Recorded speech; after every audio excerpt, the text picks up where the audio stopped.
Hello Stampers and welcome to Laura's Stamp Pad. Today I wanted to show you a little bit of coloring for these fabulous birds. Okay, I am not an artist by any stretch of the imagination. I know you guys are probably thinking, oh, but that looks gorgeous. So I think it is all because of Stampin' Blends. These markers make coloring so much fun. I love to be able to feel like an artist. Like, look at that. How amazing is that? I just think it is absolutely stunning. And I just find that with Stampin' Blends, I feel like an artist. And all I did was color. And it's so super cool. So for this card, I actually used the Free as a Bird stamp set. Super fabulous. It has these little birdies on here, and I used the coordinating stitch nested labels to die cut that out, and I colored these birdies. So I just wanted to do a quick tutorial showing the colors I used and how I got that fabulous look.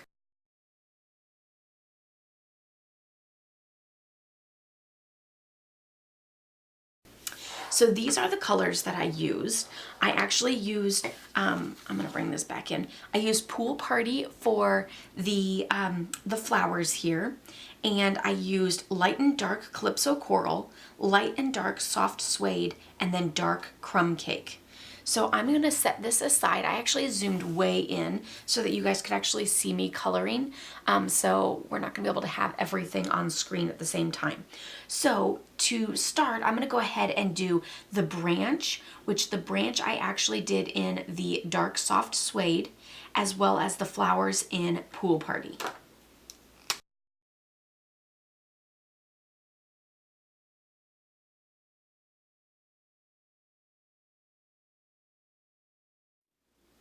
I forgot about my greenery. My greenery, I used light Old Olive.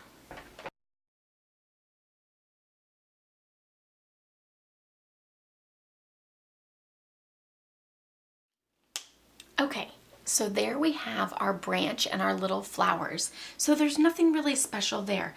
I will say that I might have also used the light soft suede on the stem at one point, or the branch, just because it looks a little darker than it does in this one. So again, you can really play with that however you wish. So now we're going to actually do those fabulous little birdies.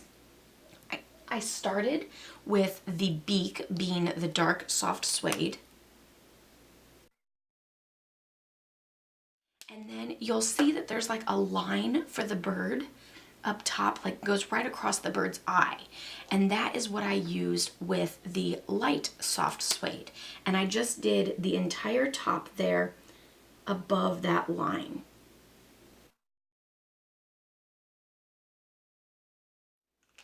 Okay, and then now I'm going to actually start on the bottom, and I'm going to go with my dark Calypso Coral. And for that, I'm going to do like around his belly and those lines. See how there's all those lines down there?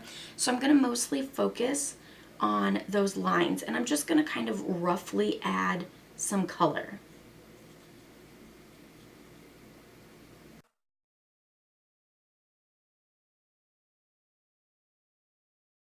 And you can kind of come up as far or as low as you want.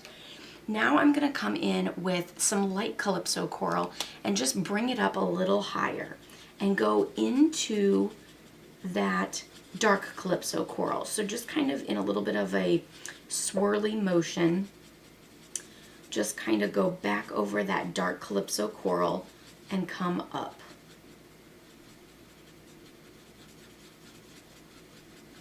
And a lot of times I tend to go over it once and then go back over it again. Because like you can still see some of those distinct lines. So I'm just going to do a light little pass through again one more time. I find that over time it sort of melds into itself a little bit more. So like you could sit there and keep doing it for like 10 minutes and feel like it's not doing anything. But like if you let it sit and move to the next color, then it does. So now I'm going to take my dark Crumb Cake and I'm going to go across the top and then pull down. So I'm going to go over that suede and into the coral.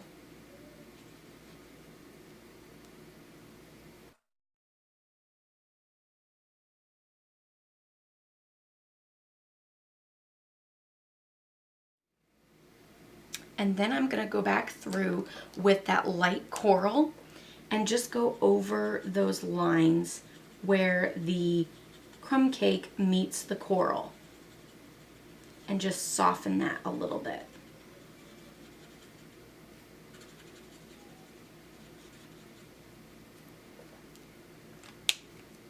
And there you have those fabulous little birdies.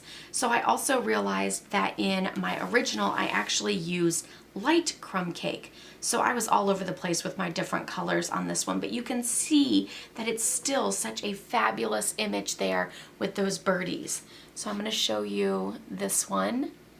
Super, super cute. And then this one's just a hint darker because the birdies are a little bit darker on top and that branch is a little bit darker. I also did this one in white because I couldn't decide whether it was supposed to be white or vanilla with that designer series paper. So I just kind of went with both of them a little bit. But I also wanted to show you another sample where you don't have to color. So I don't want you to think that you have to get the free as a bird only if you enjoy coloring. Look how fabulous that looks without coloring at all. I just stamped it in early espresso. So super, super fabulous, stamped in a solid image or colored. And then here's one more little sample. Of course, I'll have all of these posted on my blog, LaurasStampPad.com, so you can check those out there. And I hope you enjoy coloring and try it out yourself. As you can see, it doesn't have to be perfect every single time. I was 2 colors off on this one than my original, and it still looked super fabulous. So try it out. Let me know in the comments below what you like to color the most with your Stampin' blends. Is it sceneries? Is it flowers? Is it birds? I'd love to hear from you and see what you like to color. Give this video a thumbs up if you liked it. Be sure to subscribe if you're new, as I post every Tuesday and Thursday. And I'll see you all next time. Happy stamping. Bye-bye.